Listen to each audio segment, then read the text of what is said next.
네, 사무엘하 21장 1절에서 14절 말씀 함께 교독했습니다.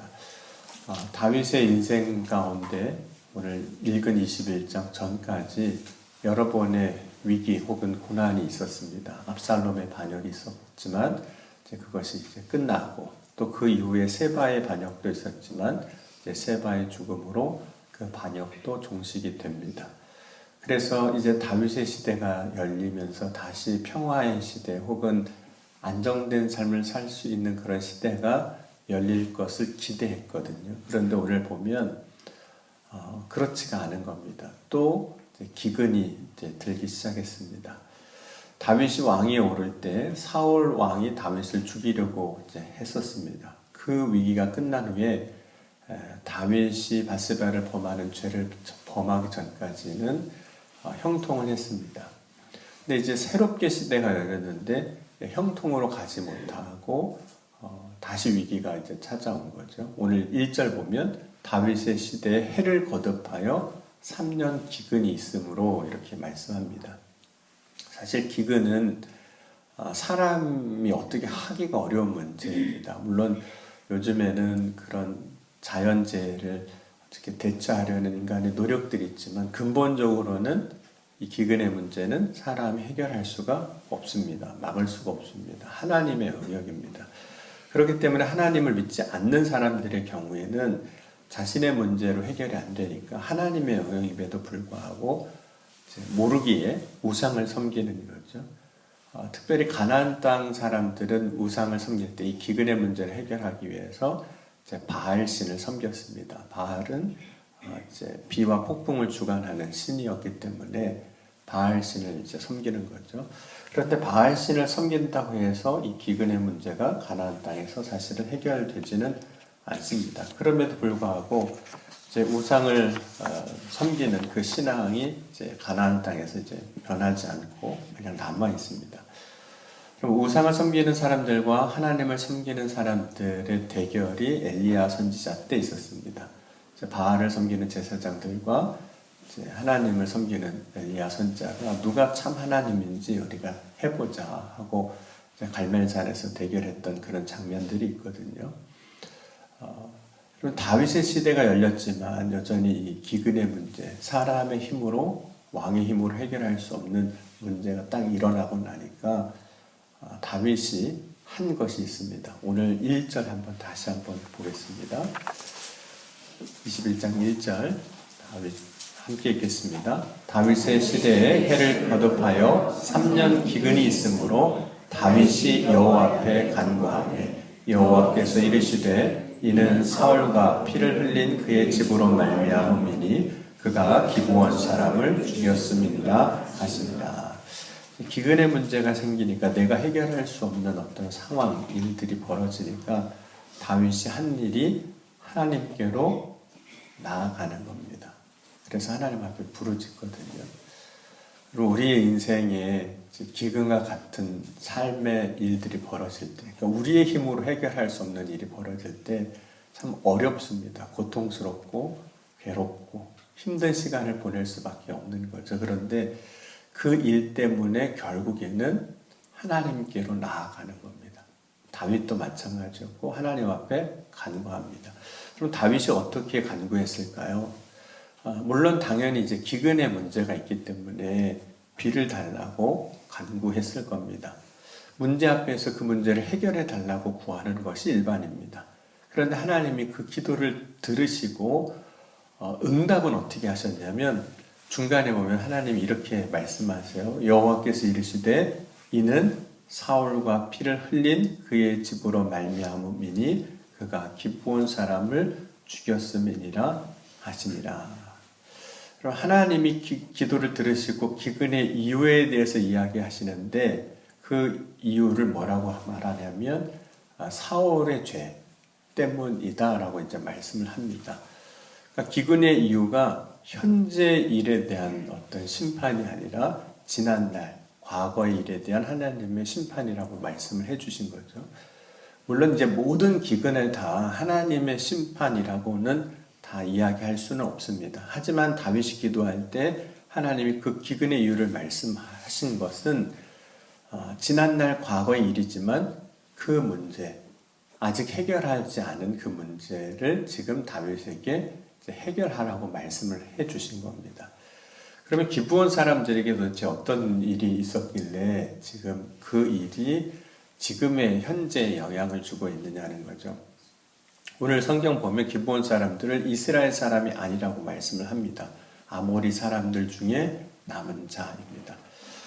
기브온 사람들의 이야기를 하려면 이스라엘이 출애굽한 후에 가나안 땅을 정복하는 과정에서 있었던 사건이 다시 나와야 되거든요. 산속에 있는 사람이란 뜻의 기브온 사람들이 이제 가나안 땅을 정복할 당시 여호수아에게 찾아옵니다.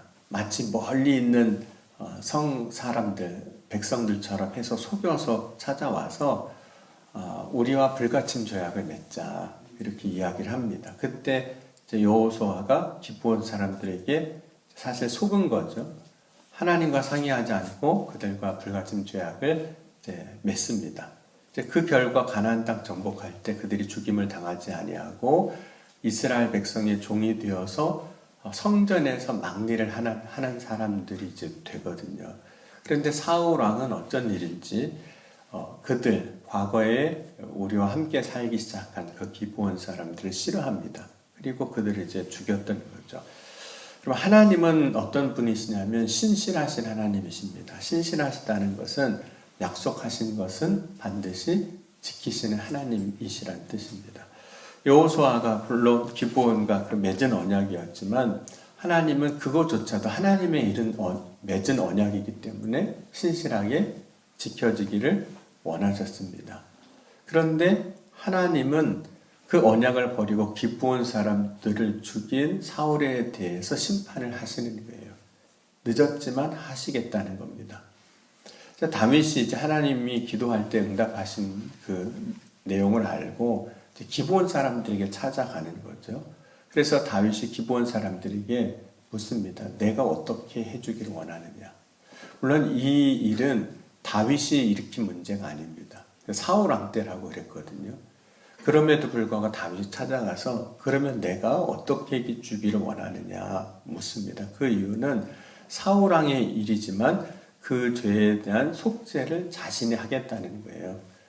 사무엘하 오늘 21장 3절에 다윗이 그들에게 묻되 내가 너희를 위하여 어떻게 하랴? 내가 어떻게 속죄하여야 너희가 여호와의 기업을 위하여 복을 빌겠느냐? 그때 기브온 사람들이 다윗의 이야기를 듣고 사울의 집에 대해서 7명을 주면 우리가 그를 죽여서 우리에게 지은 죄값을 대신하겠다 이렇게 이야기를 합니다. 왕이 그 이야기를 듣고 허락을 해줍니다. 다만 이제 사울의 아들 요나단 사이에서 다윗이 맺은 언약도 있습니다. 그것은 무비보셋에 대한 그의 자녀에 대한 지켜주겠다는 약속이거든요. 그것도 여전히 하나님의 이름으로 맺은 언약이기 때문에 무비보셋을 제외하고 7명을 이제 사울의 자손 7명을 기브온 사람들에게 넘겨줍니다. 그리고 기브온 사람들 7명이 동시에 목 매달려 죽는 이제 사건이 오늘 이야기입니다. 근데 이 일이 시작된 때가 언제냐면 곡식 빼는 첫날이라고 오늘 말씀하고 있어요. 그러니까 보리를 베기 시작하는 때라고 이야기하는데 이 보리를 베기 시작하는 때를 히브리식으로 이야기하면 니산월 중간입니다. 태양력으로 바꾸면 이제 4월 이렇게 되는 거거든요. 그런데 이 일을 또한 하나님의 이 일이 벌어지는 상황에 있어서 하나님의 율법으로 이 일이 사실은 되어지기를 하나님은 또 바라셨어요. 그런데 이 일이 벌어진다면 어떤 일이 또 벌어지냐면 기브온 사람들이 이제 사람을 죽이고 난 다음에 시체를 그냥 처리하지 않고 그냥 둔 겁니다. 그래서 22절, 23, 시체를 뒀는데 신명기 21장 22절 23절에 보면 율법에 뭐라고 말씀하고 있냐면 사람이 만일 죽일 죄를 범함으로 내가 그를 죽여 나무 위에 달거든 그 시체를 나무 위에 밤새도록 두지 말고 그날에 장사하여 내 하나님 여호와께서 내게 기업으로 주신 땅을 더럽히지 말라. 나무에 달린 자는 하나님께 저주를 받았음이니라. 그래서 나무에 매단 자는 그날 죽으면 다 장례를 치르게 이제 정한 겁니다. 계속 두면 안 되는 거거든요. 그런데 이제 계속 두는 겁니다. 그러니까 리스바가 시체를 지키는 거예요. 그래서 그 시체를 언제까지 지키냐면 이제 11월까지 지킵니다. 7개월 동안 지켜요. 장례가 치러질 때까지 시신이 훼손되지 않도록 굵은 배우를 갈고 밤낮으로 지키는 겁니다. 이 사실을 이제 다윗이 늦게 알게 됩니다. 시간이 다 지난 다음에 알게 돼요. 그래서 이제 사울과 요나단의 시체를 장례에 치렀던 걸 가져다가 함께 이제 합장을 하게 됩니다. 그리고 나서 이제 하늘에서 이제 비가 내리는, 그래서 이 기근이 이제 끝이 나는 이야기가 이제 오늘 이제 말씀의 이야기입니다. 여러분, 다윗이 기근 때 기도하고 그 기도하고 하나님께서 말씀하신 것을 해결하는, 그 다른 사람이 죄이지만 그 속죄의 문제를 해결하는 과정에서 하나님이 다윗의 사건을 경험하게 하시는 거죠. 그 첫 번째는 뭐냐면 죄는 대가가 반드시 있다는 겁니다.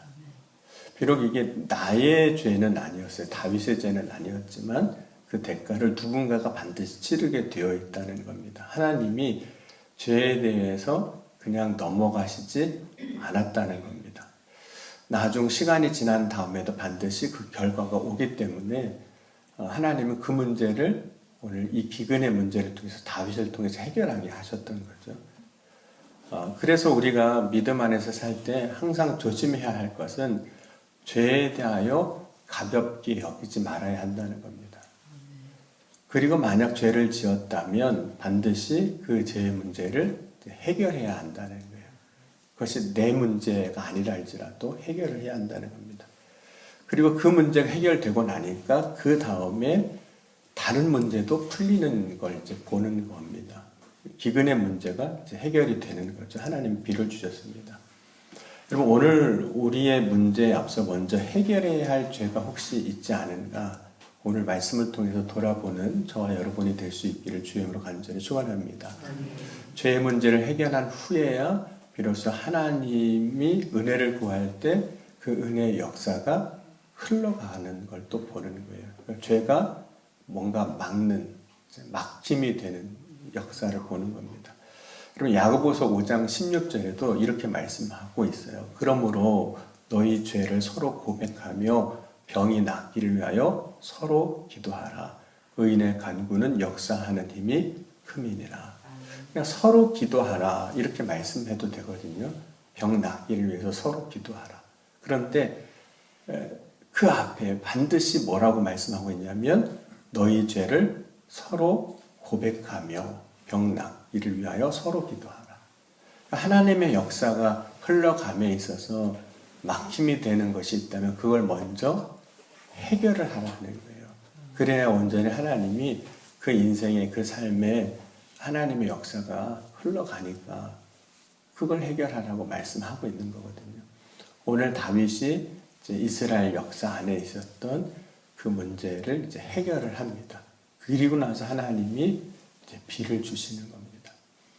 여러분, 하나님이 비를 주신다는 것, 비라는 것은 성경에서 여러 가지 의미가 있습니다. 그 중에 하나가 은혜예요, 은혜. 은혜를 의미하거든요. 하나님의 은혜가 죄의 문제가 해결된 다음에 비로소 임하게 되는 것을 이제 보게 됩니다. 그럼 오늘 저와 여러분의 지난 날의 과거, 물론 어쩔 수 없어요. 지난 거는 어떻게 다시 해결하기가 어렵고 그 일을 다시 돌이킬 수는 없지만, 그러나 그 일로 인해서 발생된 문제 가운데 있는 것들은 우리가 해야 할 것이 있습니다. 속죄할 것은 속죄하고, 용서를 구할 것은 용서를 구하고, 해결할 것은 해결함으로 하나님이 주시는 은혜의 통로가 막히지 아니하고, 그래서 하나님 주시는 그 은혜와 복을 온전히 받는 저와 여러분이 될 수 있기를 주님을 간절히 축원합니다. 기도하시겠습니다.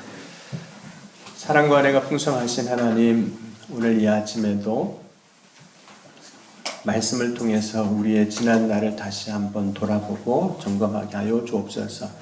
하나님과 우리 사이에 하나님이 주시는 은혜의 통로를 막는 죄가 있었다면 이 시간 속죄하고 회개하고 용서하며 하나님이 주시는 은혜의 통로가 열리는 역사가 임하게 하여 주옵소서. 다시 은혜의 때가 시작되게 하시고 하나님이 주시는 축복의 역사를 경험하는 귀하고 복된 삶이 되게 하여 주옵소서.